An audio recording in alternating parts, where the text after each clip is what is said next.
talk about the macro economy. Let's talk about what's going on in global markets. We have public data, we have government data, but you've got a lot of Blackstone private data. You speak with business leaders, political leaders. How are you feeling about the global state of affairs? Well, obviously, we're in an uncertain moment, and our thoughts are with all the service members in the Middle East right now, our friends in that part of the world. But I would say, stepping back, we probably feel a little bit better, maybe materially better than the headlines. And I'd say that for a few reasons. First, just putting this moment in perspective, if you went back over the last 6 years, this is the 5th time where we've had a pretty significant crisis in the first 4 months of the year. We had COVID, obviously. We had the Russia-Ukraine war. We had Silicon Valley Bank. We had Liberation Day last year. Now this conflict. In each of those cases, as investors, it was easy to get very concerned and potentially do something dramatic. And in retrospect, you were best off being patient and being long-term in nature, which is what we try to do. And I feel like this is another moment. Somehow this will get resolved. And then what will come to the fore is what's happening in the underlying economy. And there, I would say to your questions, the data we see from our 275 companies and 13,000 pieces of real estate is pretty encouraging. Revenue growth at our companies continues to be strong. There's a little bit of weakness in middle and lower end consumers. When we look at the overall picture, that feels good. And when we look at inflation, we're seeing, yes, there'll be a spike in oil prices. Yes, the tariffs are still working their way through the system, but rental housing costs are coming down much more than the government data says. We've seen shelter costs come down from growth rates of, call it 4.7 to low 3s over the last 2 years.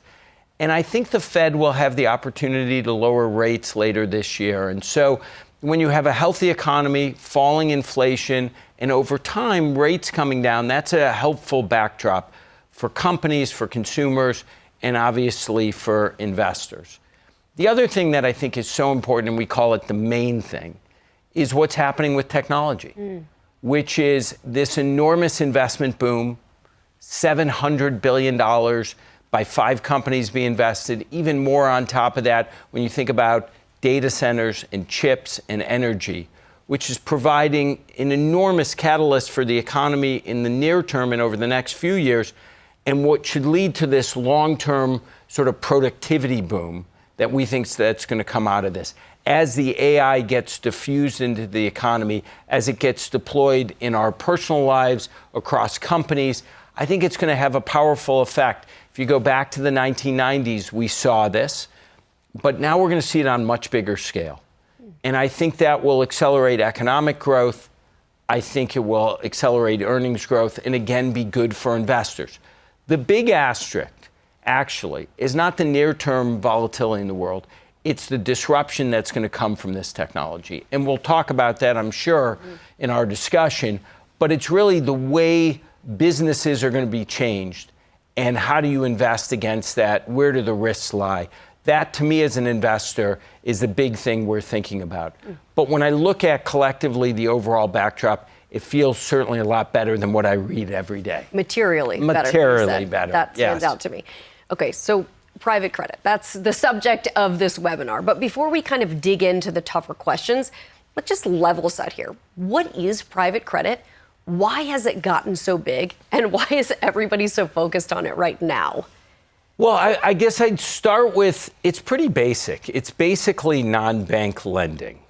And the reason it's grown so much is a little bit, going to technology. What did Amazon do in the retail business? They essentially brought goods directly from the manufacturer, let's say, directly to you as a consumer. And the concept of physical stores got disintermediated, and they created a better customer experience in many cases. And there's a similar dynamic at play here in private credit, because what we're doing is taking either institutional capital or individual investor capital, and we're bringing it right up to the borrowers. And in that process, we're lowering a bunch of costs, origination, securitization, financing costs, and allowing the investor to get a higher return.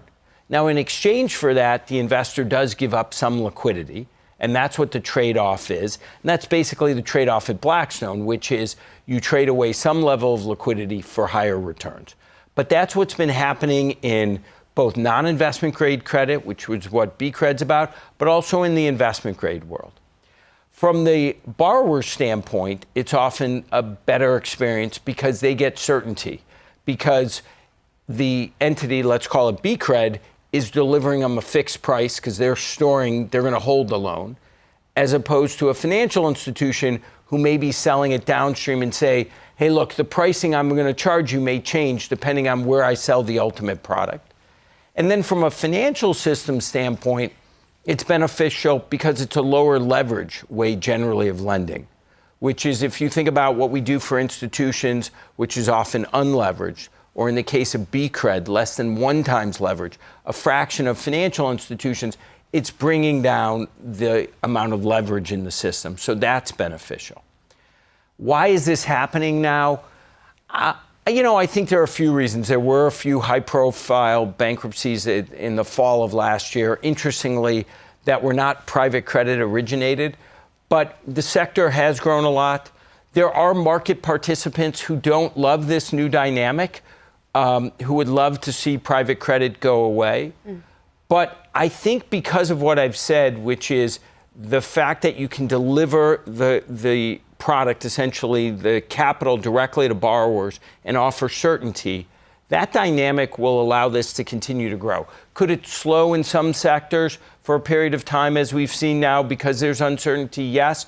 But in the fullness of time, if you deliver a higher return to investors, that's where the capital will flow. And that's why I continue to believe this sector will grow, both for non-investment grade, as we're talking about today, but also investment grade credit. Okay. So now we have to get a little tougher now that we've sort of laid the landscape for where we are. There's been discussion about defaults, potential worry about massive defaults. If these are non-bank loans, certainly there are still terms. Loans need to be paid back at a set timetable with interest. Is there a worry that we are going to see a lot of these companies unable to repay these loans and thus default? I think short answer is lots, no. But will there be an increase in defaults off of very low levels? Yes.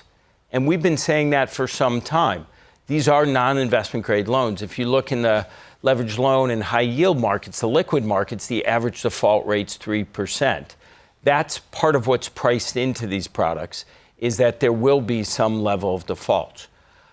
What I tend to look at is look at the overall picture, because a lot of what you get in the press is one individual credit. Within BCred, we have 700 different loans in there. So if you look at the aggregate portfolio, EBITDA or cash flow in the portfolio is up about 10% over the last year, generally pretty good. Debt service coverage ratios have gone from 1.6 to 2.1 times. That's a reflection of cash flow growth, but also the Fed lowering rates.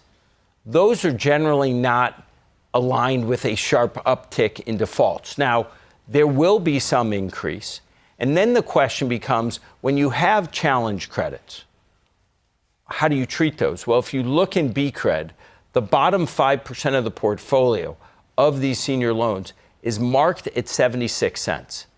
That is designed to reflect the issues those companies are facing. So, yes, there will be, as there often is with credit, in particularly non-investment grade credit, there will be losses. That's why you mark the book. But the overall picture, which is coincident with a pretty healthy economy, looks pretty good to us. So is that bottom